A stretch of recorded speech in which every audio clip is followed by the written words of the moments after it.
Hola, bienvenidos a la tarde de NTN 24, el canal de las Américas. Soy Idania Chirinos. Como siempre, un gusto y un compromiso acompañarles.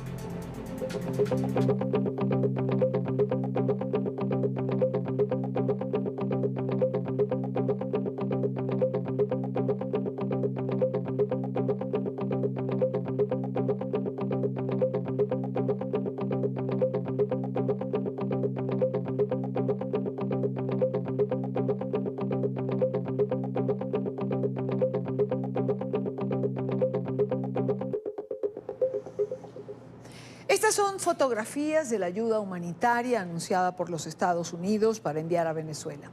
Será recibida en 3 centros de acopio ubicados en Colombia, Brasil y el tercero en una isla del Caribe, cuyo nombre aún no ha sido especificado. Aunque no se tengan imágenes todavía, las primeras toneladas habrían llegado a la capital colombiana, desde donde serán trasladadas por vía terrestre hasta la ciudad de Cúcuta. Allí se instalará la noche de hoy el primer depósito donde todo este material va a reposar hasta tanto se implemente la logística para trasladarlo a Venezuela. Mientras tanto, Canadá ha sido el escenario de la reunión del Grupo de Lima. El encuentro del bloque se realiza para evaluar la grave situación que vive Venezuela y continuar la presión contra el régimen de Nicolás Maduro para que abandone el poder. Se ha discutido además la adopción de medidas para respaldar al gobierno de transición liderado por Juan Guaidó, así como la entrega de ayuda humanitaria. NTN 24 en el lugar de la noticia a través de nuestra cadena aliada La Voz de América y el periodista Bricio Segovia. 53 millones de dólares en ayuda humanitaria para Venezuela ha anunciado el primer ministro canadiense Justin Trudeau. Ahora bien, la cuestión es cómo llega esa ayuda humanitaria al interior del país sudamericano. Y esa es una de las cuestiones que están sobre la mesa en esta reunión de emergencia del Grupo de Lima que se está celebrando aquí en Ottawa, en la capital canadiense. Digo que es una de las cuestiones principales porque esta ayuda recién anunciada por Canadá se suma a los 20 millones de dólares que ya adelantó Estados Unidos para esa misma causa. Colombia y Brasil tienen mucho en juego en estas decisiones, ya que al ser los países vecinos tomarán parte seguramente de esta distribución de la ayuda humanitaria, pero no toda la conversación aquí en la reunión del Encuentro de Lima se centra en la ayuda humanitaria, también en la reconstrucción de la economía venezolana, una de las recesiones más fuertes que se han visto en la historia contemporánea. Y aquí en este encuentro hay también un representante del Banco Interamericano del Desarrollo, también un representante importante en este tipo de decisiones.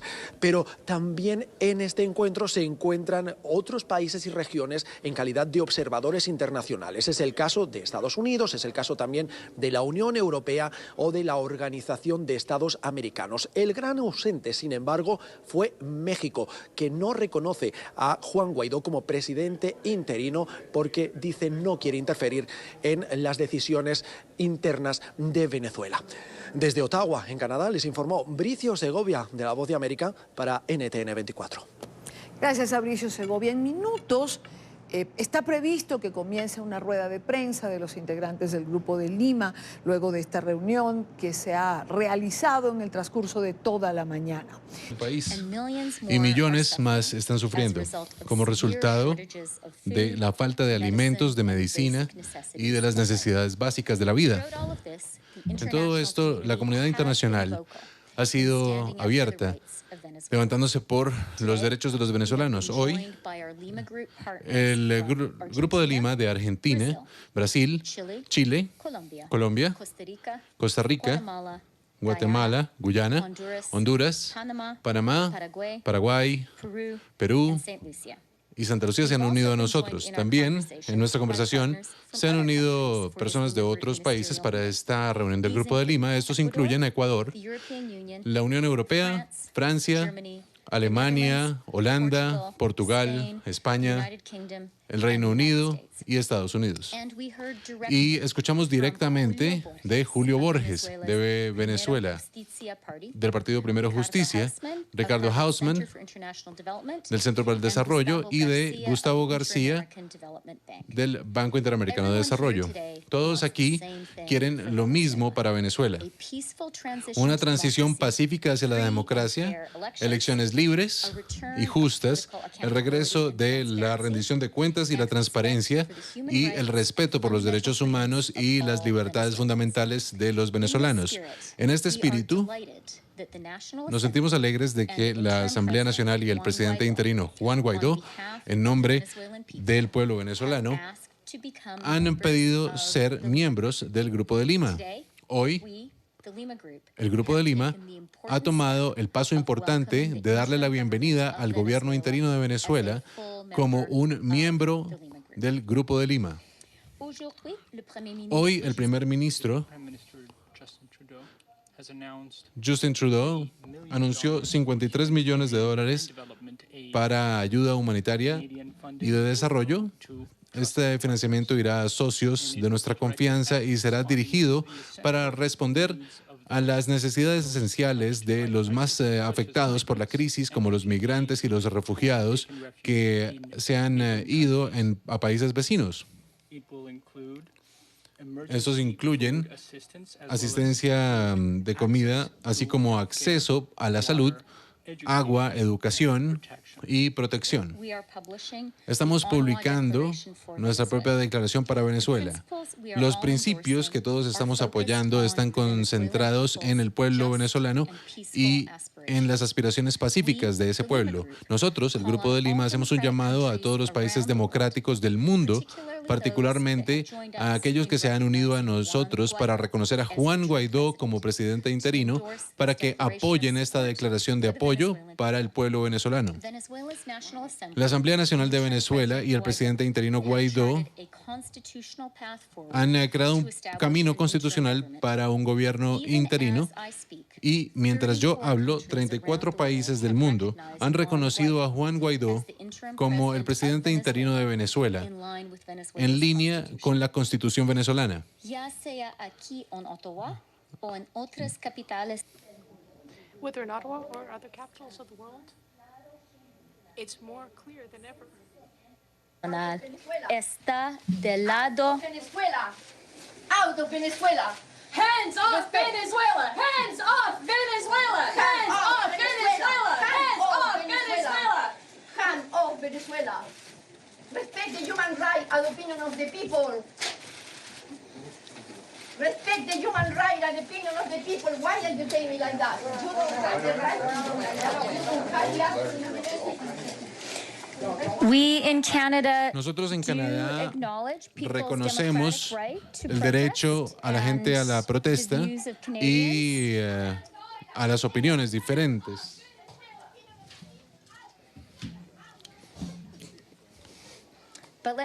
Pero déjeme decir esto. La visión del gobierno de Canadá es la misma que los miembros del Grupo de Lima reunidos aquí el día de hoy, que en apoyo a Juan Guaidó lo reconocen como presidente interino de Venezuela, y estamos reconociendo y apoyando el derecho de el pueblo venezolano para disfrutar de la democracia, el tipo de democracia que aquí en Canadá los manifestantes sí disfrutan y que no ocurre en Venezuela.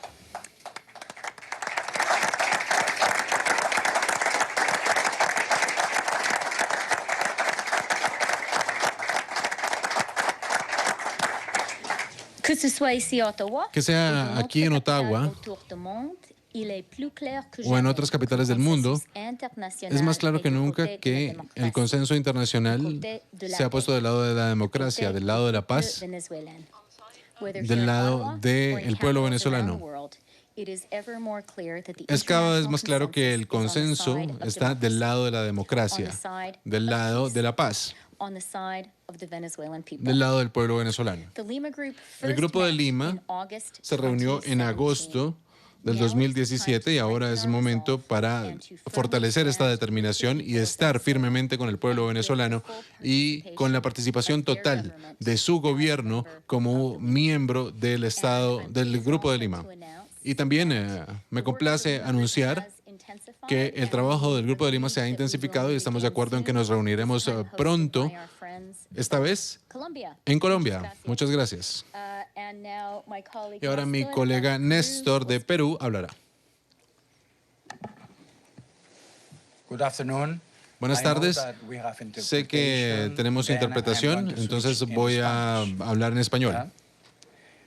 En primer lugar, muchas gracias a la canciller Chrystia Freeland por acoger esta reunión del Grupo de Lima en Ottawa, que es una capital de la libertad y realmente donde se respetan los derechos fundamentales de las personas, como lo acabamos de ver.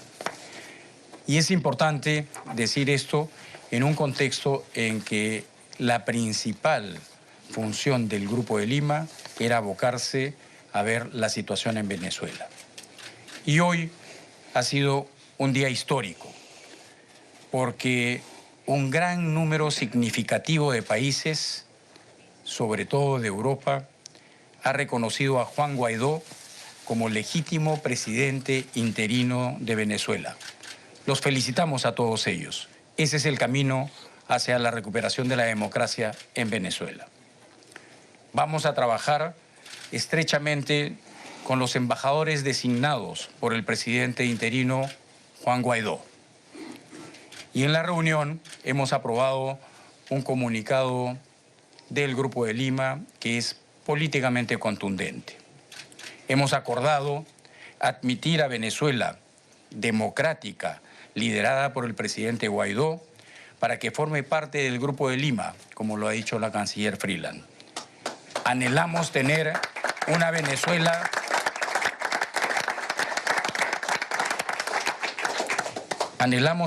Venezuela democrática presente en la próxima reunión del Grupo de Lima en Colombia. Ahora es el momento de actuar. No más diálogos que no den resultados concretos.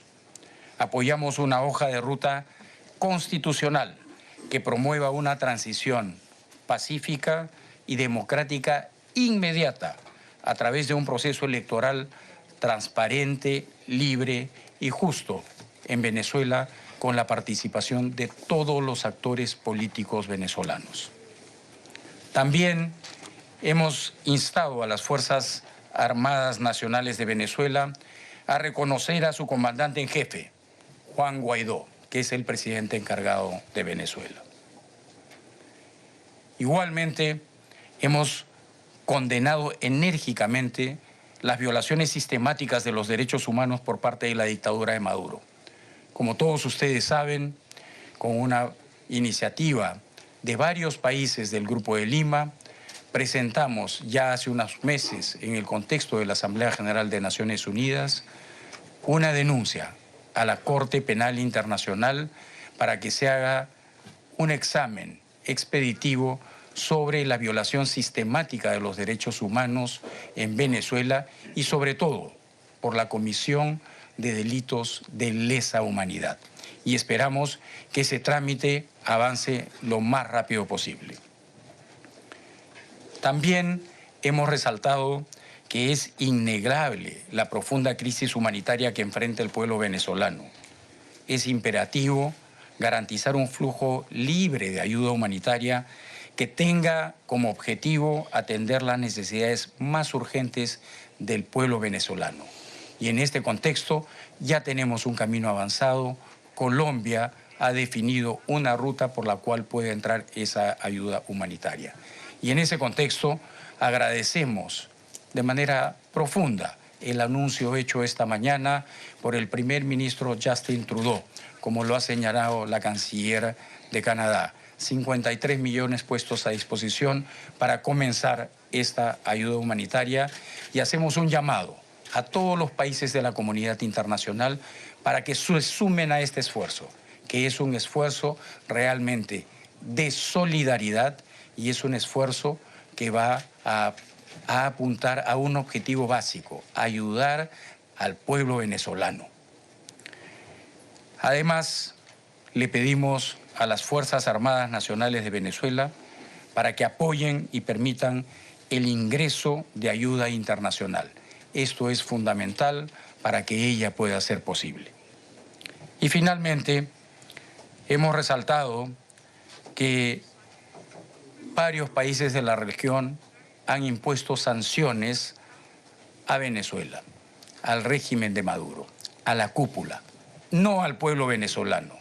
Y lo que queremos es que justamente esas restricciones financieras y a Maduro y a su cúpula, a su círculo directo, ¿no?, quienes no representan al pueblo venezolano, se sigan intensificando por parte de todos los países del Grupo de Lima, por parte de la comunidad internacional.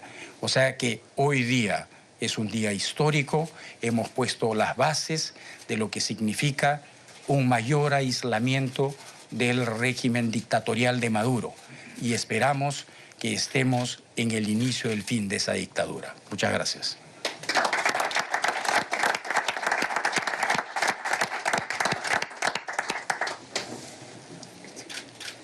Thank you for taking our questions, Ms. Shalzilio with the Globe and Mail here in Ottawa. Minister Freeland, your government has ruled out military intervention in usted Venezuela. ha descartado la intervención militar en Venezuela, pero veo en su comunicado que usted y sus colegas discutieron hacer un llamado a las fuerzas militares de Venezuela para apoyar al señor Guaidó. ¿Cuál es su mensaje para el brazo militar venezolano? Es una gran pregunta y la responderé en dos partes. Como lo dijo Néstor y como se ve en el comunicado, estamos de hecho haciendo un llamado a las fuerzas militares de Venezuela, como también a todos los venezolanos y a los gobiernos del mundo, para que reconozcan a Juan Guaidó como presidente interino del país. Nosotros creemos que, según la propia Constitución venezolana, la Asamblea Nacional es el único cuerpo legítimo electo en Venezuela y esa es la fuente de la legitimidad de Guaidó como presidente interino, mientras que Venezuela avanza hacia restablecer su democracia a través de elecciones que nosotros creemos tienen que hacerse tan pronto como sea posible. También quisiera hablar del tema de una intervención militar exterior y un punto importante es el punto 17 del comunicado, donde estamos de acuerdo en decir que estos son los países del Grupo de Lima, reiteran su apoyo a un proceso de transición pacífica a través de medios diplomáticos sin el uso de la fuerza. Esto es la posición de Canadá y es un proceso liderado por el pueblo de Venezuela, liderado por el pueblo en su búsqueda valiente de hacer que su país regrese a la democracia según su propia constitución. Y es el liderazgo venezolano de este proceso que es la razón por la cual nos alegra tanto estar dándole la bienvenida a Venezuela hoy a través de Julio Borges en el Grupo de Lima como un miembro total de este grupo de países en nuestro hemisferio que comparten valores y apoyo para que este hemisferio sea un lugar de democracia.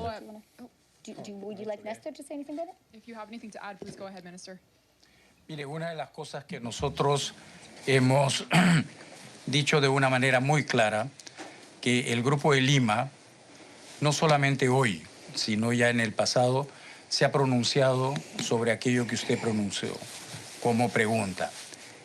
Y lo importante aquí es que todos nosotros apoyamos un proceso de transición pacífico hacia la democracia.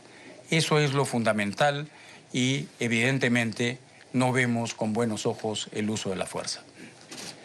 And as a follow-up, to speak to some of the criticism that we've seen from the likes of the group that the protesters we just saw in here, is this a military coup? ¿Este es un golpe de Estado hecho por países democráticos? Nothing could be further Nada from the podría truth. ser más lejano de la verdad. When it comes to protesters Cuando se in trata de los Canada, manifestantes en Canadá, Canada's a democracy, Canadá es una democracia. and one of the Y great things una de about las being a grandes cosas de democracy estar en una is democracia that people can es que la freely gente express puede their point of expresar view, su punto de vista even libremente, or perhaps incluso particularly y particularmente when it is cuando a point of es un punto de view vista that is in contradiction que va with en the point of view contradicción of the del government punto of de Canada. vista del gobierno And de I'd say that Canadá. what we saw Y today yo diría que lo que was a vimos very hoy good fue una demonstration of the buena openness of demostración de la Canadian apertura de democracy. la In terms democracia of canadiense. the En términos democratic de legitimacy la legitimidad of Juan democrática de Guaidó as Juan interim Guaidó como president presidente of interino Venezuela, de Venezuela, it's very important es to muy importante understand comprender that he que derives él his legitimacy obtiene su from the legitimidad a National partir de la Assembly, Asamblea General, which is the Asamblea sole Nacional, remaining que legitimately es el único democratically constituted body cuerpo in electo Venezuela. democráticamente And it en is Venezuela, el through único the que queda, National- y es a through the través National de la Assembly Asamblea Nacional that que we are able to recognize podemos him as reconocerlo a interim él como president of presidente Venezuela. interino I de also Venezuela want y to también really quiero emphasize hacer énfasis that en que this recognition is este about reconocimiento se recognizing trata de interim authority, reconocer una autoridad interim authority interina explicitly to be used explícitamente para que for sea there to be utilizada free para que and haya fair elecciones elections justas y in libres en Venezuela, whose purpose will be cuyo to propósito será establish a establecer freely and fairly elected government un of gobierno Venezuela that electo can put the libremente country que pueda back poner al on the país path to de nuevo en el país democracy. en el Really, camino de it la is so democracia. important to Entonces es understand importante this is comprender about que esto se trata allowing the people de of permitir que el Venezuela pueblo de to Venezuela follow their pueda own seguir su constitution, propia constitución, supporting them in their efforts to do apoyarlos en that, su esfuerzo para hacer eso, supporting the apoyarlos sole en remaining legitimate el único democratically elected body that is left in Venezuela, which is the organismo National electo Assembly. And that is why democráticamente, so que es la many Asamblea, y por eso countries tantos around the países del world mundo, are like-minded democracies in the Americas, como las democracias de and las now in Américas y Europe, ahora las have de joined Europa, Canada and se han the unido a group Canadá in y al Grupo de recognizing Lima Juan en Guaidó reconocer a as Juan interim Guaidó como president of presidente Venezuela. interino. Bonjour, Madame Freeland, Mélanie Marquis de la presse canadienne. Je comprends que vous dites que les pays, il y a plusieurs pays occidentaux. Comprendo que hay qui muchos se países rangent occidentales avec vous. que están Par de su contre, lado, vous avez vu, il y a pero des manifestantes ici qui ont aquí dit ne hubo touchez pas au manifestantes que Venezuela. dicen Qu'est-ce no que vous toquen a répondez Venezuela. ces ¿Qué gens-là? les responde Les ustedes a gens estas de personas? gauche, le NPD, Las personas de qui izquierda reprochent au que le Canada reprochan a d'avoir une Canadá position impérialiste, en quelque tener sorte un punto de vista cautionner un imperialista, potentiel digamos, coup d'État. de estar detrás de un golpe de Estado. Gracias por la pregunta. Donde los manifestantes que estaban aquí,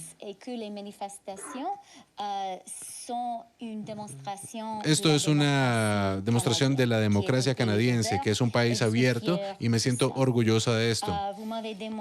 Usted me preguntó sobre la posición del NPD. Y me parece que la posición del NPD es bastante difícil de explicar y de justificar. Juan Guaidó es y el pueblo venezolano son los representantes de la Constitución venezolana y de su democracia. Son las personas con las cuales los países democráticos deben apoyar, deben mostrarle su apoyo, y a mí me parece muy difícil comprender cómo la NPD puede justificar una posición en contra de la voluntad democrática del pueblo venezolano, una posición en contra de la libertad de Venezuela, en contra de que prime el derecho y de los derechos de las personas en Venezuela. Es una buena pregunta y sería mejor hacérsela al NPD.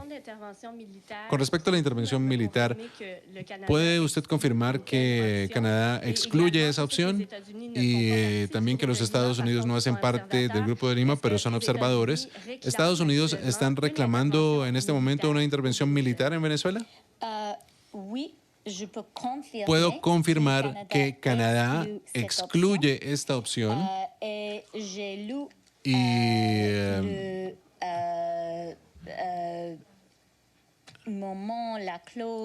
leí hace un momento el artículo 17, el punto 17 de esta declaración del Grupo de Lima, que habla de la importancia de un proceso pacífico, de un proceso político, de un proceso diplomático y que excluye la coerción y la fuerza. Esto desde el punto de vista de Canadá. Canadá excluye por completo una intervención militar. ¿Y Estados Unidos la piden? Soy la ministra de Canadá. Es la canciller Freeland, la canciller de Canadá, la que ha iniciado esta rueda de prensa, que ha ofrecido el Grupo de Lima al término de esta reunión de trabajo, donde una vez más expresa el apoyo al presidente interino de Venezuela, Juan Guaidó. Ha hablado también el canciller de Perú, el canciller Popolicio, que creo que entre las cosas que dijo vale la pena remarcar que esperan que este sea el inicio del fin de la crisis por la que atraviesa Venezuela y que no ven con buenos ojos el uso de la fuerza. Seguramente pudieron ver ustedes, como quienes estábamos en esta rueda de prensa en vivo, estas manifestantes, creo que eran mujeres, por lo menos fue lo que pudimos ver, que hicieron acto de presencia y tenían una pancarta que decía: saquen las manos de Venezuela, Canadá, el Grupo de Lima. La canciller Freeland, allí está en pantalla, la canciller Freeland dijo algo que me parece bueno como corolario a esta situación. En Canadá o aquí respetamos el derecho a la protesta, cosa que no se hace en Venezuela. Ahora bien, hagamos un contexto de cómo llegamos hasta aquí, hasta esta rueda de prensa del Grupo de Lima. El presidente interino, Juan Guaidó, hoy recibió el apoyo de 20 de los 28 países de la Unión Europea. Tras cumplirse el ultimátum de 8 días a Nicolás Maduro para que convocara elecciones libres y democráticas, estos países procedieron al reconocimiento. Uno de los primeros en manifestar su apoyo fue España. Seguido al pronunciamiento del presidente del gobierno, Pedro Sánchez, otras naciones como Francia, Reino Unido, Alemania, Suecia, Austria, Portugal, Dinamarca, Luxemburgo, Países Bajos, Polonia, Estonia, Letonia, Lituania, República Checa, Finlandia, entre otros, dieron un espaldarazo al presidente encargado y a la transición política que iniciara el pasado 23 de enero. Según fuentes diplomáticas consultadas por la agencia Reuters, hay división política por parte de Italia frente a esta posición, razón por la que se frenó una declaración conjunta de la Unión Europea en apoyo a Juan Guaidó. Escuchemos el pronunciamiento de Pedro Sánchez, uno de los primeros en hablar en el día de hoy. Hoy lunes, 4 de febrero, se cumplen 8 días desde que España, junto a otros socios europeos, instó al régimen de Maduro a la convocatoria de elecciones presidenciales libres, democráticas y transparentes. Llegado este día y sin que se haya dado paso alguno en esta dirección por parte del régimen de Maduro, el Gobierno de España anuncia que reconoce oficialmente al presidente de la Asamblea de Venezuela, al señor Guaidó Márquez, como presidente encargado de Venezuela. Por su parte, Nicolás Maduro no recibió bien las palabras del presidente del gobierno español ni su reconocimiento a Guaidó. Y durante un evento con militares en el estado Aragua, Maduro acusó a Pedro Sánchez de ser un títere de Donald Trump y aseguró que se desencadena un golpe de Estado. O de desencadenarse este golpe de Estado, sus manos estarían manchadas de sangre.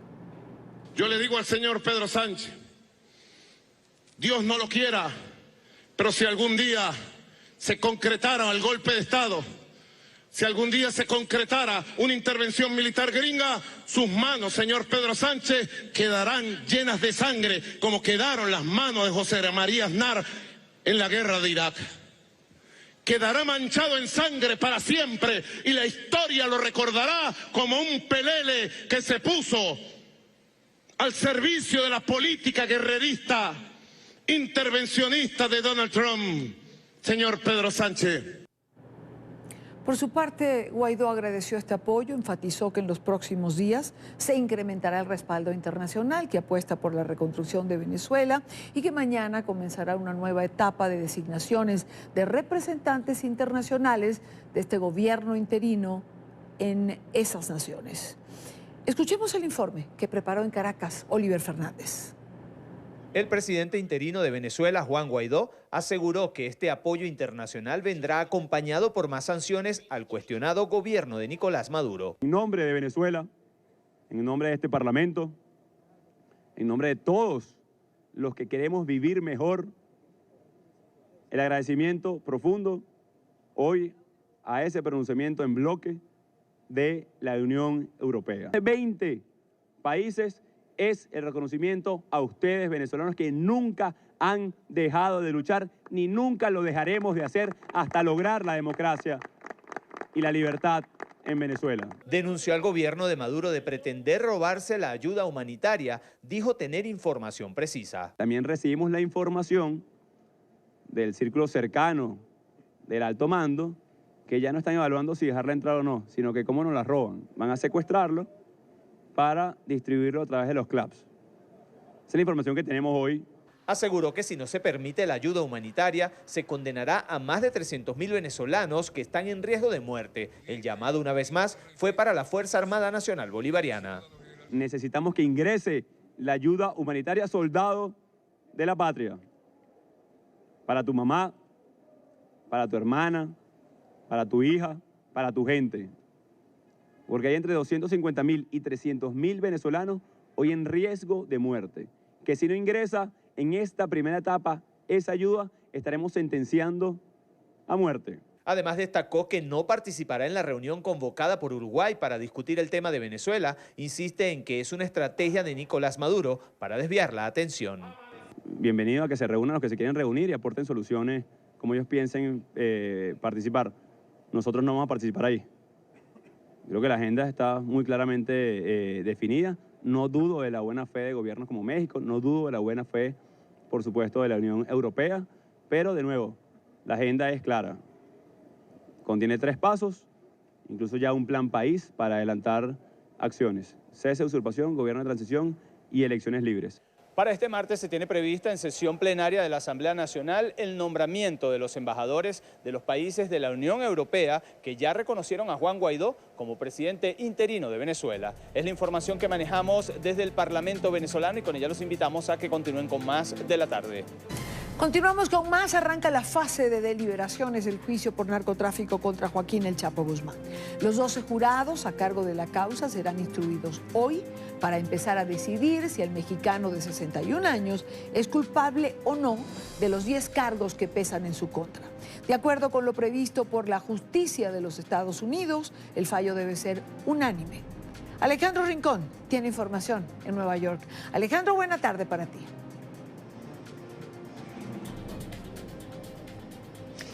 Hola, Dania, televidentes del canal de las Américas, son las 4 de la tarde, 47 minutos en la ciudad de Nueva York. Hace instantes ha concluido el primer día de deliberaciones de los jurados a cargo de la causa por narcotráfico contra El Chapo Guzmán. Una sesión que en este primer día se sella sin un veredicto. Sin embargo, en el trayecto de la jornada, esos 12 jurados titulares a cargo de esta causa encontraron la posibilidad de comunicar en 4 oportunidades distintos cuestionamientos que tenían directamente al juez Brian Cogan. Una de las preguntas que fue transmitida por el jurado tiene que ver con los cargos presentados en contra de El Chapo. Estaban tratando de entender algún incidente relacionado con la guerra por narcotráfico o de carteles, que fue parte de las evidencias presentadas durante este caso. También preguntaron los integrantes del jurado si pudieran tener ellos una copia de la hoja de veredicto. Sin embargo, la Corte respondió que solo hay un formato que debe ser diligenciado por los integrantes de este panel de jurados.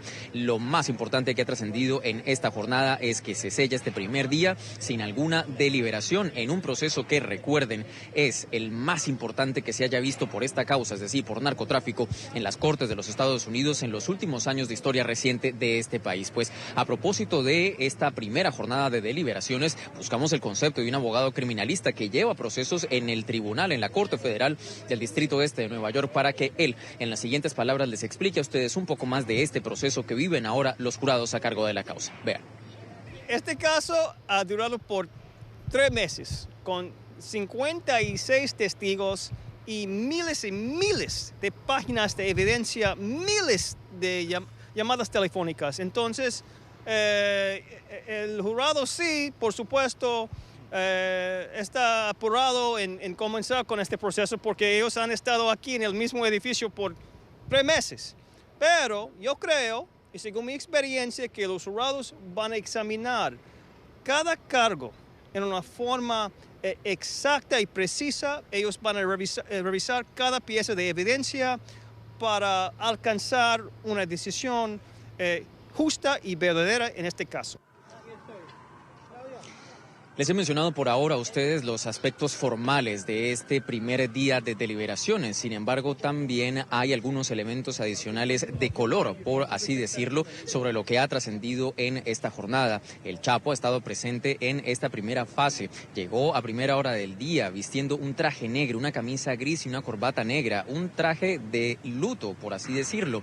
A la sesión también asistió su esposa Emma Coronel, quien en la fase de la mañana se ausentó de la corte, argumentando pasar una malestar general a nivel físico. Sin embargo, en la sesión de la tarde, ella hizo su entrada al tribunal y ya de hecho hace minutos, poco antes de empezar este contacto con ustedes, se retiró oficialmente ya por esta jornada.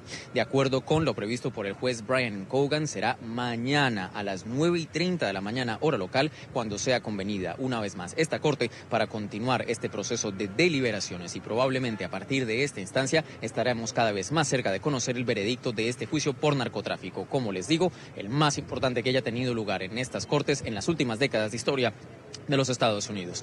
Es la información que tenemos para ustedes por ahora. Continúen con más en la tarde. Gracias, Alejandro, gracias por la información.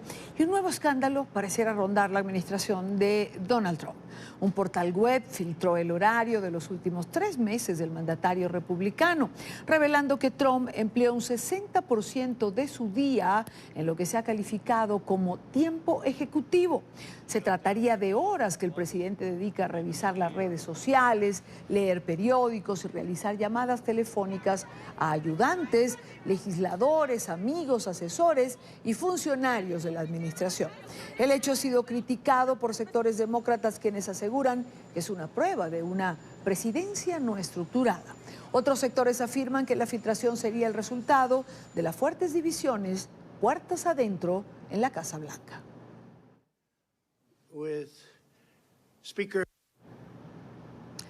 Reacciones de la comunidad salvadoreña en los Estados Unidos tras la elección del nuevo presidente.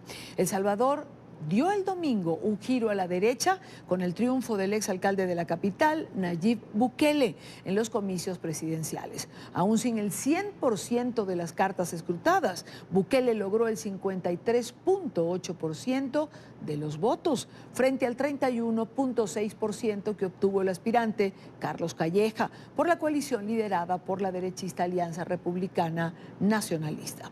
Según el Tribunal Supremo Electoral de El Salvador, estos datos provisionales marcan una tendencia definitiva. Emiliana Molina tiene la opinión de los residentes del país centroamericano en la capital de los Estados Unidos. Emiliana. Hola, ¿qué tal? Muy buenas tardes. Bueno, pues miles de salvadoreños han emigrado de su país natal rumbo a Estados Unidos. De hecho, el 24% de la población salvadoreña se encuentra por fuera de su país natal y el 89% de estos están en Estados Unidos, mientras que tan solo el 3% se encuentran en Canadá. Al menos 20.000 de estos salvadoreños se encuentran precisamente aquí en la capital estadounidense y 200.000 en las zonas de Maryland y de Virginia. Muchos me cuentan que se han alejado bastante de la política en su país natal, pues salieron del país hace más de 20 años y en realidad están más enfocados en continuar construyendo sus vidas en Estados Unidos. Pero aquellos con los que hablamos que sí se alegran por el triunfo de Nayib Bukele, me dicen que están esperanzados y esperan que en realidad Bukele sí venga con nuevas ideas. Oh, sí, no, estamos contentos pues que gracias a Dios somos libres nuevamente allá en nuestro país, ¿verdad? Ya que pues nosotros no podemos estar allá, pero igual compartimos la alegría de muchos salvadoreños allá, ¿verdad? Por este gane increíble. Ya estábamos aburridos de todo lo mismo y siempre, nunca podíamos estar en paz, se puede decir, ¿verdad? Por trabajo y todo. Y pues que este nuevo presidente, pues ojalá que en verdad prometa lo que ha cumplido ahora que ya el pueblo lo eligió. Una gran mayoría de salvadoreños huyeron de su país por la violencia que se vive por parte de la Mara Salvatrucha y la extorsión de este grupo criminal. Otros me cuentan que huyeron por la corrupción y la falta de trabajo. Sin embargo, están bastante esperanzados con este nuevo gobierno y esperan regresar muy pronto a su país, ya sea de visita o para vivir, pues tienen la esperanza de que este nuevo gobierno en realidad pueda cambiar el futuro de El Salvador. Que traiga buenas ideas y termine con la violencia y ayuda a los TPS para que salir adelante. Bueno, que haga lo bueno, que limpie todo lo malo, para andar tranquilo y que sea un buen presidente. Pues. Uno de los mensajes que la comunidad salvadoreña pide que le llegue al presidente electo Nayib Bukele es el estatus de protección temporal aquí en Estados Unidos. Le piden al presidente electo que comience a abogar por los beneficiarios del TPS aquí en la Unión Americana para pedirle al mandatario estadounidense Donald Trump que vuelva a renovar este beneficio migratorio que le permite a los salvadoreños trabajar y estar en el país legalmente desde el 2001. Esta es toda la información que tenemos desde Washington. Emiliana Molina, regreso al Centro Internacional de Noticias. Gracias, Emiliana, gracias por la información. Y la ola de frío que azotó la semana pasada a los Estados Unidos ha finalizado. La época de temperaturas bajo cero quedó atrás, pero dejó una estela de estragos. 21 personas muertas y un récord histórico en los termómetros del centro-oeste de toda la Unión Americana. El Servicio Nacional de Meteorología anunció que el desplazamiento hacia el este del aire polar causó un rápido calentamiento y desde ayer domingo muchas de las áreas que han registrado temperaturas por debajo de los menos 30 grados centígrados ya se sitúan por encima de cero. Retomamos precisamente lo que pasa en este país. La organización Foro Penal Venezolano denunció el incremento de la persecución a los militares. En las últimas semanas, al menos 30 efectivos han sido detenidos, ascendiendo a 82 los militares tras las rejas. La ONG reportó además desapariciones forzadas y persecución contra familiares de efectivos militares que han manifestado su descontento contra el régimen. Este es un informe de Daniela Zambrano en Caracas.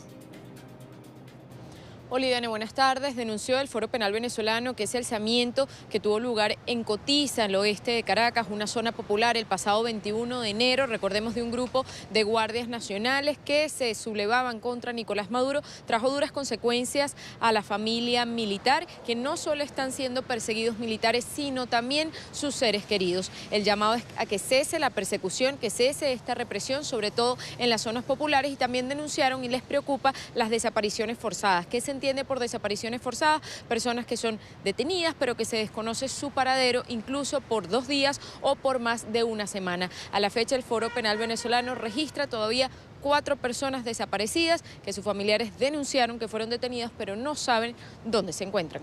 Uno de los casos más significativos ha sido el del sargento de la Guardia Nacional Bolivariana, Harry Solano, quien logró evadirse tras participar en el alzamiento contra Nicolás Maduro el pasado 21 de enero en el destacamento de la Guardia en Cotiza. Según la ONG, la arremetida ha sido contra sus familiares. 5 miembros de su familia, civiles, y 2 miembros de su familia, militares, fueron virtualmente secuestrados y fueron amenazados para que de alguna manera revelaran el paradero que además no conocían del sargento Harry Solano. Una práctica que aseguran no es nueva bajo el régimen de Nicolás Maduro, pero que en las últimas semanas se ha incrementado. Que un militar secuestre a la familia de un compañero de armas para intimidarlo, para forzarlo a aparecer o para hacerlo comparecer ante una justicia que hoy por hoy no existe, no solamente es un crimen, es un acto de cobardía. Según el Foro Penal Venezolano, a la fecha ya son 82 los militares entre activos y retirados tras las rejas, cerca de 30 arrestados en las últimas semanas. Esa línea que se mantuvo durante todo el año 2018, que fue la de represión del mundo militar, de intimidación del mundo militar, no ha cesado. Las desapariciones forzadas también son motivo de preocupación de la ONG Defensora de Derechos Humanos. De ese número de 11 desapariciones forzadas, 4 se mantienen desaparecidos.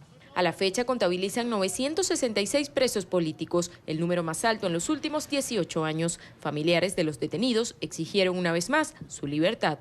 Mi hermano, al igual que 16 muchachos, se encuentran allí detenidos de manera injusta, bueno, por salir a la calle a defender la Venezuela que todos queremos. Les preocupa además el estado de salud de los detenidos. Está bajo una severa depresión, normal para una persona inocente que va a cumplir 9 meses en la cárcel de Ramo Verde. Las detenciones a militares se producen en momentos en los que Nicolás Maduro depende de la cúpula militar para mantenerse en el poder, tras el desconocimiento de gran parte de la comunidad internacional como jefe de Estado y el respaldo a Juan Guaidó como presidente encargado de Venezuela. La ONG hizo un llamado a los militares y a sus familiares a que continúen denunciando las violaciones a derechos humanos, que además estas van a ser elevadas ante organismos internacionales como la ONU y la Organización de Estados Americanos. Es la información desde Caracas, Daniela Zambrano, para la tarde de NTN 24. Gracias, Daniela, gracias por la información. Saludamos a Alfredo Romero, director ejecutivo del Foro Penal Venezolano. Alfredo, bienvenido, como siempre, gracias por acompañarnos. Buenas tardes, Dania, y a todo público pues, de Latinoamérica pendiente de Venezuela. Alfredo, escuchábamos la nota de Daniela, vemos este informe que el balance lo que nos muestra es cómo se ha elevado el número de militares detenidos. Bueno, al día de hoy en la lista de presos políticos hay 82 militares activos que son presos políticos. Hay que notar que el número actual de presos políticos es 966, según la lista que estamos refiriéndonos el día de hoy.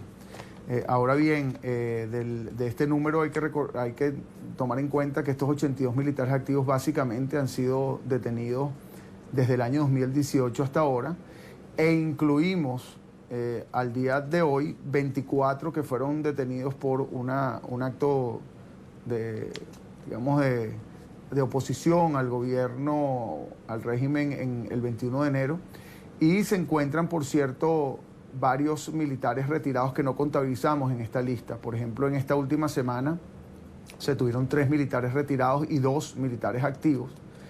Y otro punto importante que no podemos dejar de referirnos es a la detención y desaparición ya sistemática de familiares de aquellos militares activos o retirados que buscan y que no encuentran y que de alguna manera los buscan por estar supuestamente involucrados en actos conspirativos. Recientemente hubo, por ejemplo, la desaparición, ya aparecieron por las denuncias que estuvimos realizando, de 5 tanto miembros de familia como amigos de un sargento que andan buscando.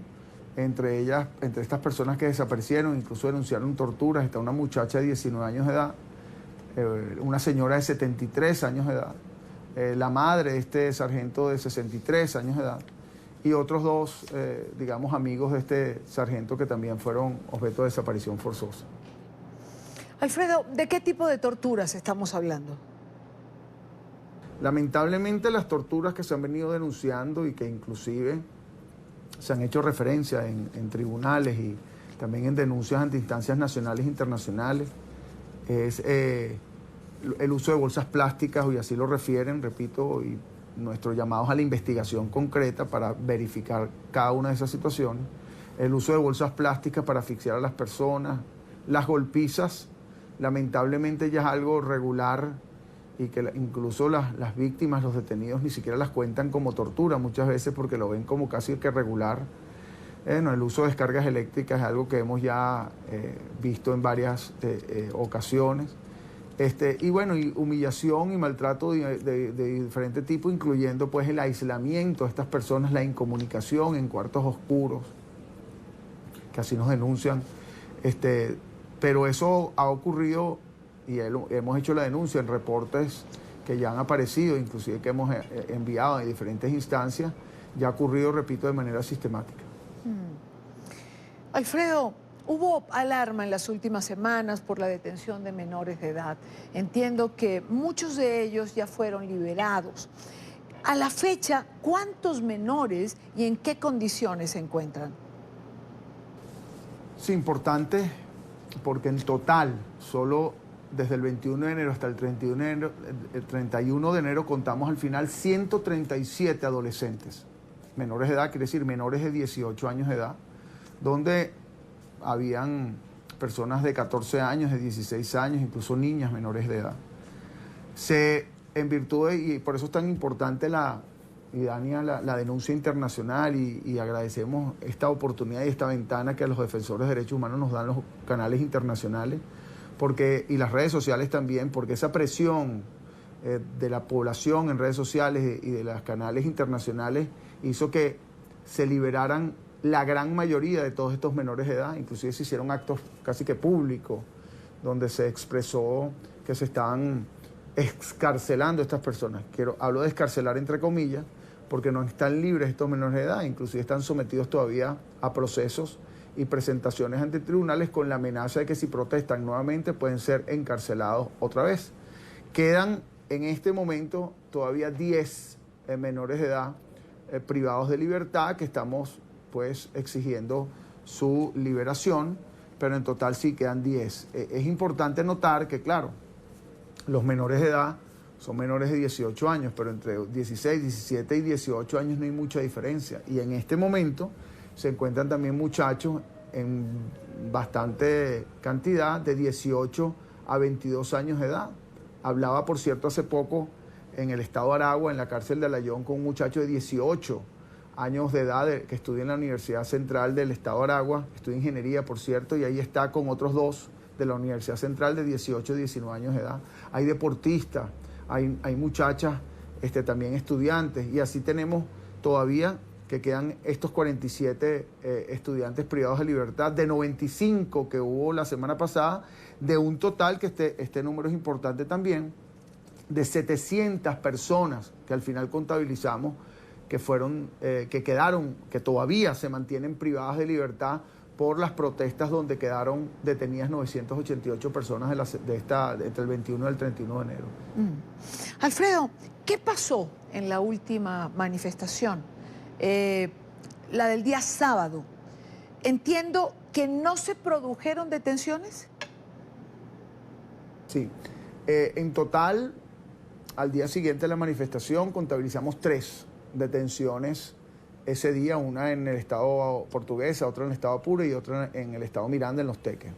Ciertamente es excepcional, o lamentablemente es excepcional lamentablemente que sea excepcional, pues que digamos que sea excepcional que hayan detenido pocas personas, pero comparado con otras manifestaciones, sí, fue un día que nos sorprendió que no hubo tantas detenciones. Es decir, incluso pues nosotros como Foro Penal el domingo estuvimos bastante, por primera vez, calmados luego de una manifestación porque no hubo tantas detenciones, solo 3. Efectivamente, consideramos que eso ocurre por la detención masiva que ya existía de la semana anterior y las denuncias que se llevaron a cabo. Les decía que se mantienen privados de libertad en este momento, a esta hora, 700 personas de esas que detuvieron, de las 988 que detuvieron en esa semana. Lo que quiere decir que ya es bastante el número que están en las cárceles, que incluso no tienen en muchos casos donde meterlas. Entonces, esa denuncia más la capacidad de detención de personas probablemente trajo como consecuencia que no hubiese una represión particular el 2 de febrero, este sábado 2 de febrero. Y para finalizar, Alfredo, sé que constantemente están en conversaciones con la ONU, con la OEA, y que hay preocupación de estos organismos ante la violación de derechos humanos. ¿Hay intención de enviar una comisión? ¿Cómo avanza este proceso? La intención de enviar comisión a Venezuela siempre la ha habido. El tema es que estos organismos internacionales, llámese la Comisión Interamericana de Derechos Humanos, la alta comisionada de Derechos Humanos de las Naciones Unidas, etcétera, no pueden entrar a Venezuela si el gobierno no le permite la entrada.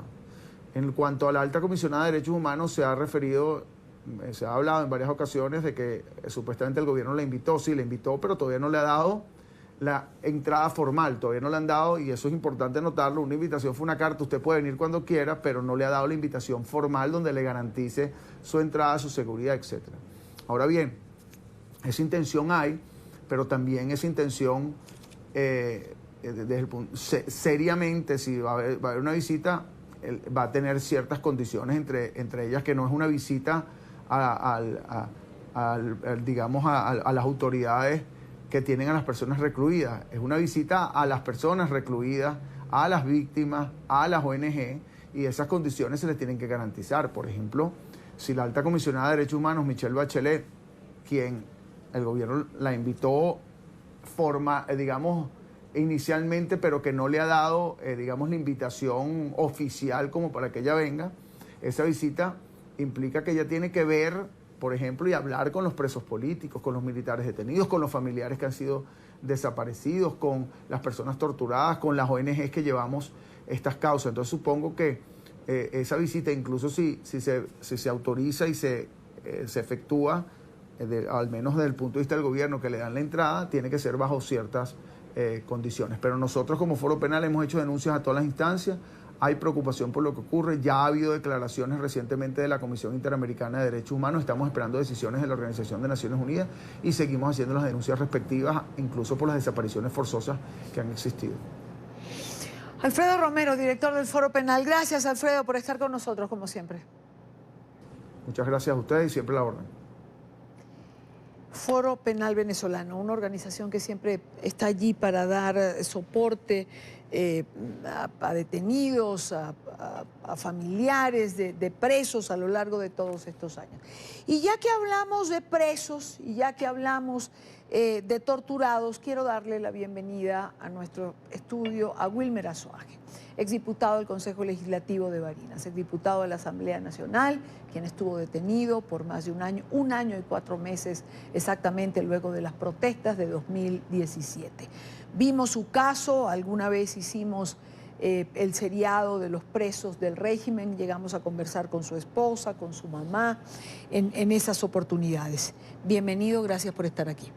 Bueno, sí, gracias a ustedes, gracias a esta televisora, al pueblo de Colombia, porque nos han acogido, bueno, en los momentos más difíciles, cuando uno a veces se siente solo, al cruzar uno ese puente Simón Bolívar con aquel nudo en la garganta, a uno lo reciben con mucho amor y es donde se enciende la llama de la esperanza nuevamente. Wilmer, vamos a ubicarnos.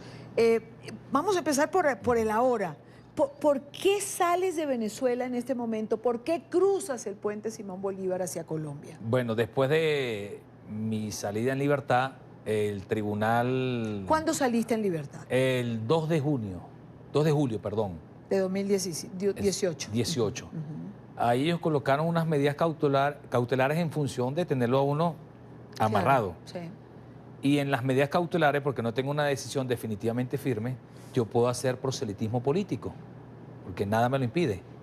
Ahorita cuando se dieron los 4 cabildos en el estado de Barinas y los actos contundentes, bueno, el gobierno desesperado, porque la gente está marchando con fuerza, tiene que buscar someter a varios en distintos estados para crear miedo y zozobra y la gente no salga. En función de eso, bueno, objetivo político militar, Wilmer Azuaje, dicen que violenté, según ellos, cuando no hay Estado de Derecho en Venezuela, que he violentado la medida cautelar y dictan nuevamente orden de aprehensión. Yo que he estado preso no una sola vez, y el mundo lo sabe, ni 2, hasta 3 oportunidades he estado con este gobierno.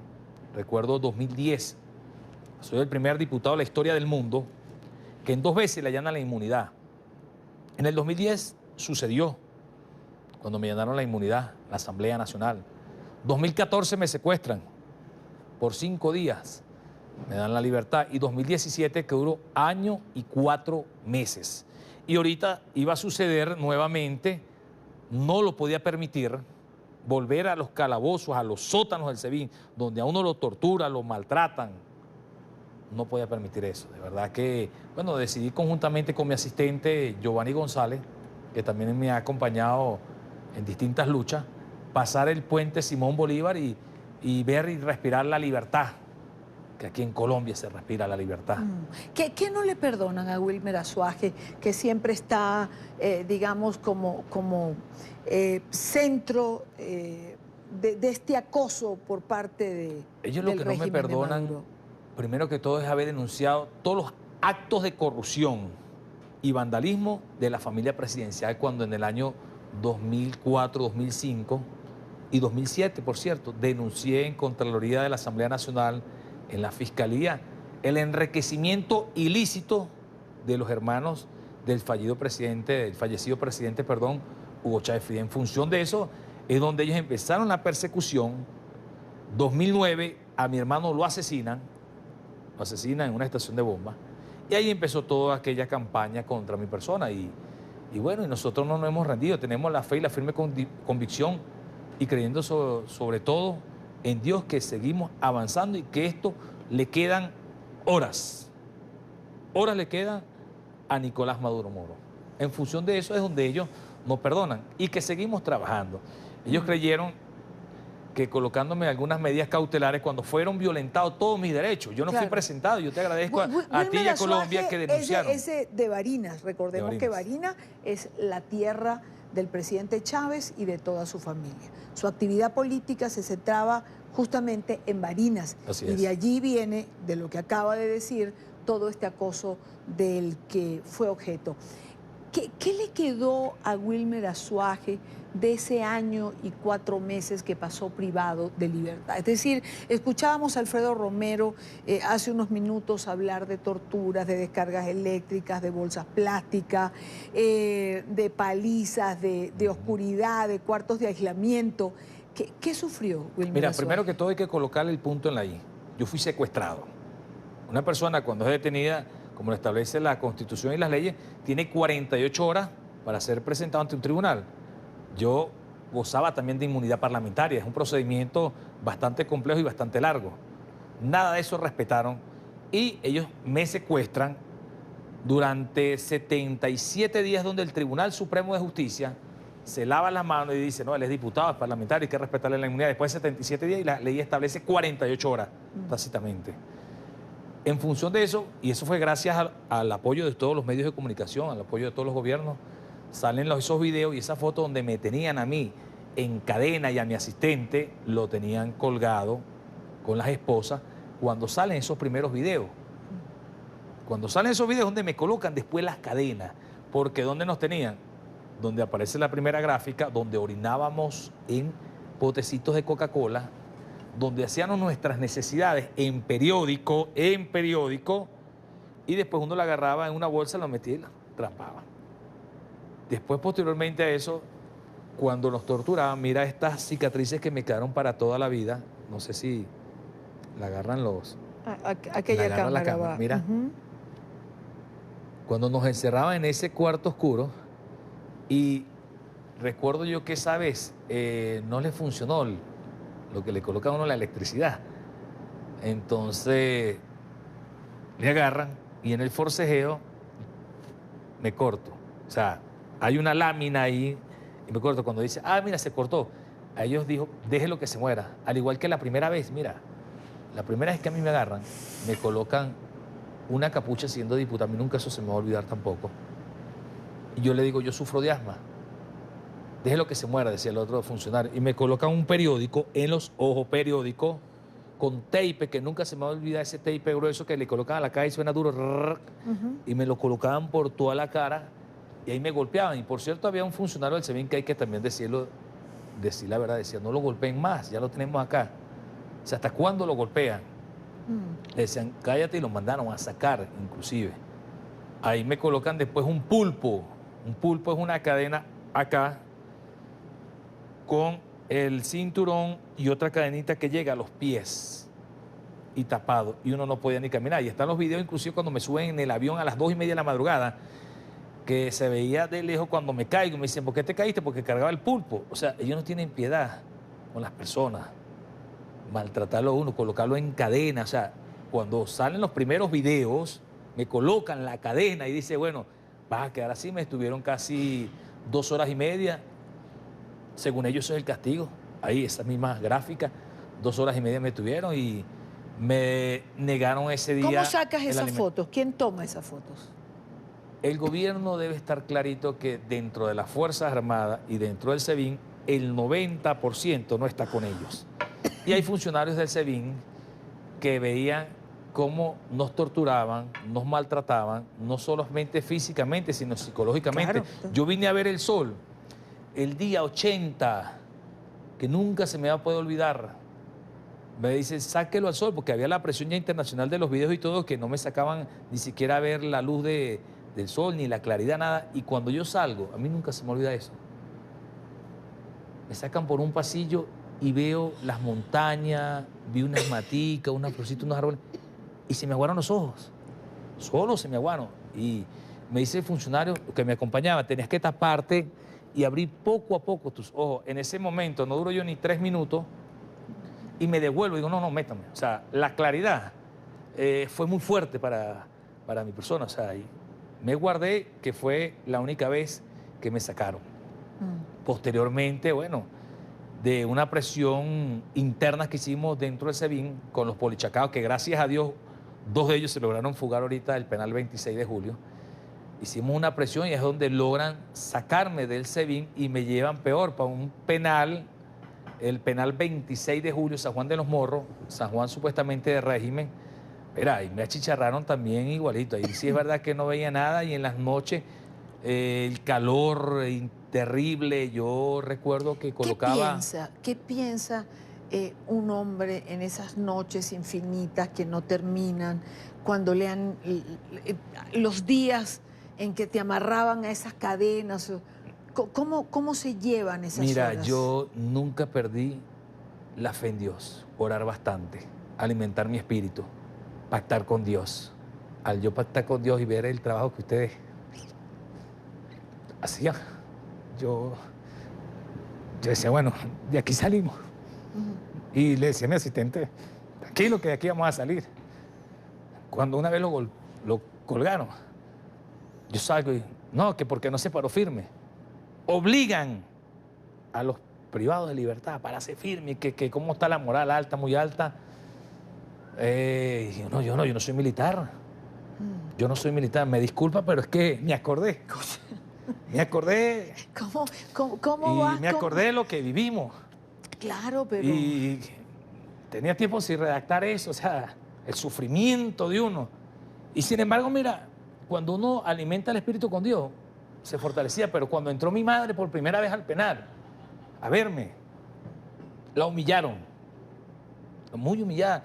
La veo y le digo, ¿qué pasó, mamá? ¿Para qué viniste para acá? Me abraza y llora y dice, no te preocupes, me desnudaron, la agacharon, la vejaron. Y yo le digo a los funcionarios, mira, métete conmigo, humílleme, maltráteme, que yo aguanto. El físico aguanta, el espíritu está fuerte. Y ahí fue donde mi mamá denunció que le habían hecho lo que le habían hecho. Y después mi esposa, yo le dije, mira, sal a recorrer, denuncia las torturas, lo que vivimos todos los presos. No es solamente Wilmer Azuaje. O sea, en este momento hay muchas personas que están siendo vejadas, golpeadas, maltratadas, torturadas. Hay muchos militares que de repente no tienen una voz allá adentro o afuera que los denuncie y que digan lo que ellos están viviendo. Habían militares en peores condiciones que la mía, en peores. Una vez que me hicieron una requisia, bueno, en el penal, porque en el SEBIN hicieron varias, me iban a pasar para el famoso tigrito. La gente tiene que conocer qué es el tigrito, pero el tigrito del penal, ni siquiera del helicoide del SEBIN. Se le llama tigrito por el olor, por como uno tiene que dormir, agarrar un tobito y echarse agua en las noches agachadito. Y tenía un cartón donde para refrescarme, y uno, bueno, aguantemos, fortaleza. Y bueno, gracias a Dios yo sí decía que todos los que estamos allá tenemos un numerito y salimos. Y Dios permitió salir en vida y seguir la lucha. Mira, la vamos a seguir sin descanso. Me sacaron de Venezuela, estoy exiliado, pero aquí la seguimos desde Colombia y desde cualquier parte del mundo. Yo lo que le digo a ellos es que ellos no tienen temor de Dios. Y cuando una persona no tiene temor de Dios, no conoce a Dios, atenta así contra los seres humanos. La verdad que esto va a cambiar y ¿Tiene fe, Wilmer? Mucha, vale. ¿Tiene fe de que realmente Venezuela está en un momento particular y que esta vez se va a lograr el fin de la libertad y el retorno a la democracia? Claro, vale, claro que sí. Yo creo que, no es que yo creo, yo veo las cosas y lo aprendí. Mira, algo que aprendí en la cárcel fue acercarme a Dios. Lo aprendí de verdad y tener más contacto con Él. Y Recuerdo. Lo que uno ha vivido Pero, es un propósito de él. Y Venezuela ya pasamos esa etapa. Yo ya la veo una etapa superada. ¿Qué le diría yo a Maduro? Evita un derramamiento de sangre. Tienes la oportunidad. Sal por la puerta trasera. Y yo sí le digo, mira, no tengo odio en mi corazón. No tengo odio con todo lo que me hicieron. Con todas las torturas. Ahorita el 23 hubo una marcha y mi hermano... ¿Ni resentimiento? No, ¿Ni odio hubo una contra marcha. nadie? No vale, no lo tengo. Dios es grande, Dios se encargará. Va a haber justicia. La justicia no la puedo tomar yo ni estar pendiente porque no vamos a crecer y para nosotros avanzar por el desarrollo de Venezuela necesitamos también de aquellos chavistas honestos de barrio. Ellos, lo que hay que hablarle y construir lo que nosotros queremos, ¿vale? O sea, nosotros debemos cambiar también la nueva forma, la nueva cultura de hacer política y lo vamos a lograr. Un proceso que pasamos fuerte, pero de aprendizaje. Inclusive cuando apenas salgo de la cárcel, me voy con mi madre para el Sebin, Barinas. Y si ellos están escuchando, ellos saben que no les estoy mintiendo. Se me quedan mirando casa acá y le dije, no, yo le dije que yo salía. Le di la mano a cada uno, le dije, no los perdono porque no soy Dios, pero no tengo ni rencor ni resentimiento chiquitico en contra de algunos de ustedes. Lo que sí le agradezco es que este es otro Wilmer. No fue fácil. No es fácil vivir todo lo que vivimos y las cosas que yo puedo observar. Eso es un submundo. Pero para uno avanzar en la vida y no vivir frustrado, debe perdonar. No es fácil. Dios se va a encargar, Dios va a hacer justicia. Ellos lo saben. Mira, mi esposa ahorita está, Kelly, que la conoce, está embarazada. Ella está allá en Venezuela. No es fácil. Yo me tuve que traer mis 2 hijos mayores para acá, para Colombia. Hace 3 días, antes de ellos arrancar, los iban a llegar a torturar. Llegó el CICPC que los iba a buscar. Yo les dije, no, vénganse. Claro. Porque ellos van a seguir atentando contra la familia. Bueno, lamentablemente es una etapa difícil y lamentablemente el tiempo lo tengo que cumplir, Wilmer. Gracias por estar aquí, gracias por compartir con nosotros parte de esa vivencia. No es fácil vivirlo, no es fácil recordarlo, no es fácil escucharlo. No es fácil para nadie, ni para la persona que se sienta conmigo, ni tampoco para mí en momentos determinados tener que oír estas cosas. Pero me alegra mucho verte aquí. Muy difícil, gracias. Me alegra mucho después de haber tratado tu caso tantas veces, saberte en libertad, saberte fuerte y saberte luchando constantemente por la libertad de Venezuela. Y vamos a seguir. Vamos hacia el puente Simón Bolívar, porque la ayuda humanitaria tiene que llegar a los más desposeídos, a los más necesitados. Y tiene que pasar. Aquella gente va a pasar, tiene que pasar. Ellos no pueden tapar eso. Tiene que pasar y tiene que ser dirigida a donde debe ser. Ojalá, ojalá y así sea. Gracias a Wilmer Azuaje. Vamos a la pausa rápidamente. Quédense con nosotros. Recuerden suscribirse a nuestro canal de YouTube, la señal en vivo de NTN 24 y todas nuestras entrevistas. Sebastiana Barraez está con nosotros en la próxima parte del programa. Ya venimos. Y pasamos directamente a darle la bienvenida a mi invitada porque no tengo tanto tiempo y quiero aprovecharlo. Sebastiana Barraez, la hemos tenido en otras oportunidades, periodista de investigación y experta en temas políticos y de defensa. Bienvenida como siempre. Buenas tardes, Idania. Un saludo para ti y por supuesto para la audiencia. Cada vez que estás aquí... Esperemos que no sea así. Cada vez que estás aquí hablamos de estos temas y regresa, lamentablemente siempre algo pasa. ¿Acosan constantemente a tu familia? No, la verdad es que es la primera vez que acosan a mi familia. Normalmente el acoso ha sido conmigo, pero nunca había asistido que se presentaran hombres armados a la casa de mi hermana, que además vive en una zona rural, que es maestra, y bueno, y la amenazaron en horas de la noche y la obligaron a firmar una citación en mi contra para que me presentara a un tribunal en Caracas, y la casa de mi hermana está a 1000 kilómetros de Caracas. ¿Cómo hace Sebastiana Barraez, digamos, en Venezuela? Porque no es tan público, es decir, no andas como anda otra gente por allí por la calle normalmente.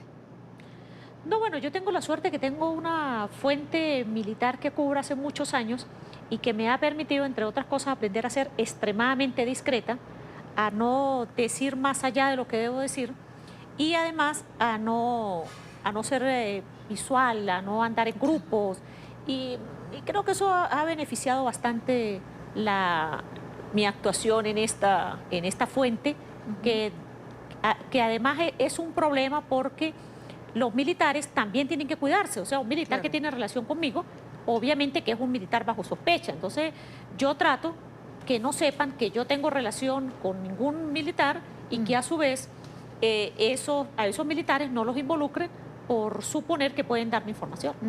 Sebastiana, ¿qué está pasando en la Fuerza Armada? ¿Por qué es tan importante este general de la aviación que se pronuncia el fin de semana, el general Francisco Esteban Llanes Rodríguez? Bueno, entre otras cosas, primero porque es el primer oficial activo, además de alto rango, porque es un general de división, en funciones, es decir, que tenía cargo y que además es un oficial respetado, es un oficial querido, que tiene muy buena imagen dentro de la institución, y esto, por supuesto, tiene gran impacto porque dentro de la Fuerza Armada hay muchos oficiales que se guían por el liderazgo, que se guían por ese camino a seguir por parte de la oficialidad. Y el impacto que crea el pronunciamiento de un oficial en funciones activas, es decir, que el uniforme que está portando se ajusta perfectamente a su estatus de activo, pues crea gran impacto entre la institución armada. Y esto es importante porque es que la situación interna de la institución no permite que salgan a pronunciarse. Y yo creo que aquí hay un hecho que preocupa no solamente al alto mando militar, preocupa al gobierno como tal, porque fíjate que este oficial no sale a dar un golpe de Estado, él no sale con un grupo de militares a pronunciarse en contra del gobierno, sino que sale él institucionalmente a decir que está respaldando al presidente de la Asamblea Nacional, que asumió como presidente encargado. Y esto tiene repercusión efectiva. Creo haber visto en redes sociales también que una o dos funcionarios de la Fuerza Aérea se pronunciaron también como respaldo a este general. Sí, se han pronunciado varios. De hecho, hoy han salido 2 pronunciamientos adicionales. Hay, por ejemplo, en diferentes rangos se pronunció, por ejemplo, una mayor que también es respetada dentro de la Fuerza Aérea, que es la mayor Rainel Martínez. Se han pronunciado coroneles, tenientes coroneles, y hay una cosa que es bien interesante. Se han pronunciado un sector importante de la aviación, que hasta el momento no se había vuelto a oír de pronunciamientos de la aviación desde el llamado golpe azul del año 2014. Y esto tiene significado. ¿Por qué? Pues bueno, nosotros tenemos, es verdad, un importante número de aviones, pero aviones que pueden volar, pero que no pueden ser efectivos en el momento de una guerra, porque tenemos un problema serio en lo que al uso de municiones se refiere. Las municiones están vencidas, hay problemas internos de personal, hay problemas de funcionamiento y hay problemas de desconfianza. Y este componente en particular, que además fue muy golpeado durante el gobierno de Hugo Chávez, porque fue donde hubo más problemas internos, después que Hugo Chávez se empeñó en reconocer a los suboficiales con el rango de oficiales técnicos, y eso creó muchas diferencias internas, incluso golpes, rivalidades, dentro de este componente en particular. O sea, cuando Nicolás Maduro se para y dice, estamos listos aquí para combatir, no importa la fuerza que venga, ¿con qué va a combatir? Si hay problemas de municiones, de equipos, si hay esta porque hay fractura, es decir, en este momento podemos decir que hay una fractura cierta, si no, no estarían dándose todos estos pronunciamientos. Mira, Idania, yo creo que más allá del problema del equipamiento, del problema de la presto operacional, el principal problema que está enfrentando la Fuerza Armada, y de hecho Nicolás Maduro, para poder contar con la Fuerza Armada, es el recurso humano. El problema es, hay una desmoralización generalizada en la institución armada. Hay un quiebre de las bases más importantes de esta institución, y me refiero a que nuestra Fuerza Armada Nacional Bolivariana se basa en 3 pilares fundamentales: en la subordinación, en la disciplina y en la obediencia. Cuando esos 3 pilares deben funcionar de manera armónica, simultáneamente y de manera precisa, como los relojes suizos. En este caso, pues está funcionando con mucha irregularidad. Por ejemplo, una de sus bases fundamentales, que es la disciplina, está totalmente fracturada dentro de la institución. Y a eso se debe el robo de armamento, se debe el problema de oficiales, ya no tropa, oficiales involucrados en actos de secuestro, de corrupción, de asesinatos, de narcotráfico. Entonces tenemos un problema grave de subordinación, tenemos un problema grave de disciplina, porque se supone que la orden que el alto mando militar dé en nuestra estructura piramidal militar debe ser cumplida por toda la Fuerza Armada, y no lo está haciendo. Y todo este quiebre es lo que lleva también a esta cacería de brujas. Alfredo Romero del Foro Penal, que en la última semana 30 militares fueron detenidos para sumar ya 82. Yo creo que tiene más las cifras con el respeto que él me merece.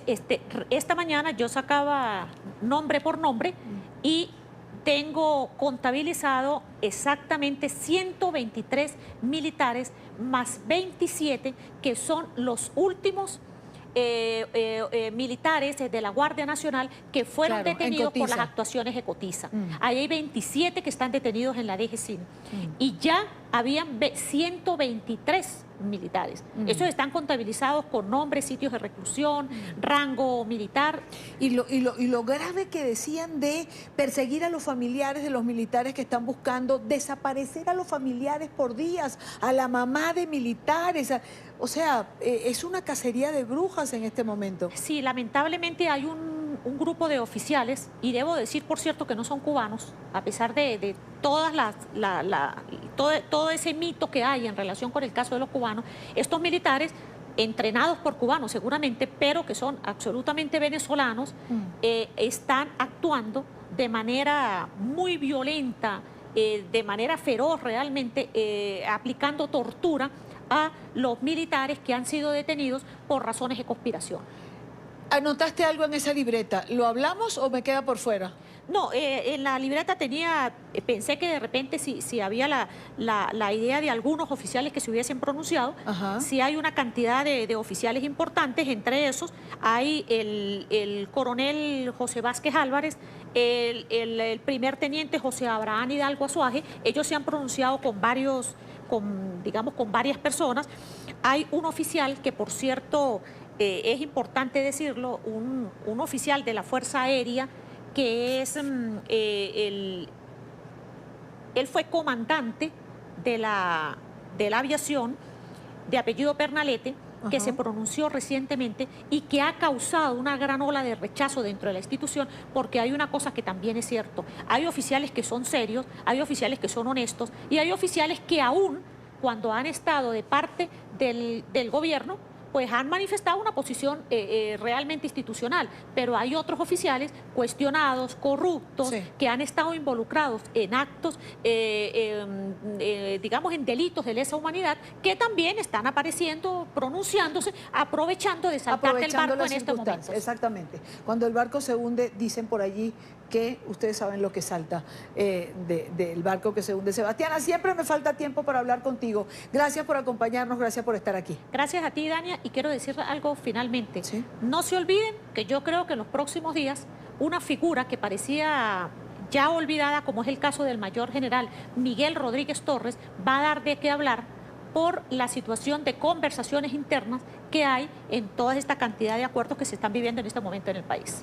Miguel Rodríguez Torres dará de qué hablar en los próximos días. Esa es una noticia importante. Sebastiana Barraez, periodista de investigación y especialista en la fuente militar. Llegamos al final de la tarde de hoy. Gracias por habernos acompañado. Recuerden que en nuestro canal de YouTube, todas las entrevistas, nuestra señal en vivo, pero además las entrevistas de hoy las tienen allí a quienes me están preguntando dónde las pueden ver. Mañana a la misma hora para compartir, debatir, analizar la agenda informativa del día. Me quiero despedir particularmente dejando estas imágenes que creo que es una de las más importantes que le ha dado la vuelta al mundo de esa gran manifestación que se produjo en toda Venezuela el pasado sábado. No sé cuántas personas pueden haber allí. Lo que sí sé es que cantaron con fuerza el himno nacional de Venezuela.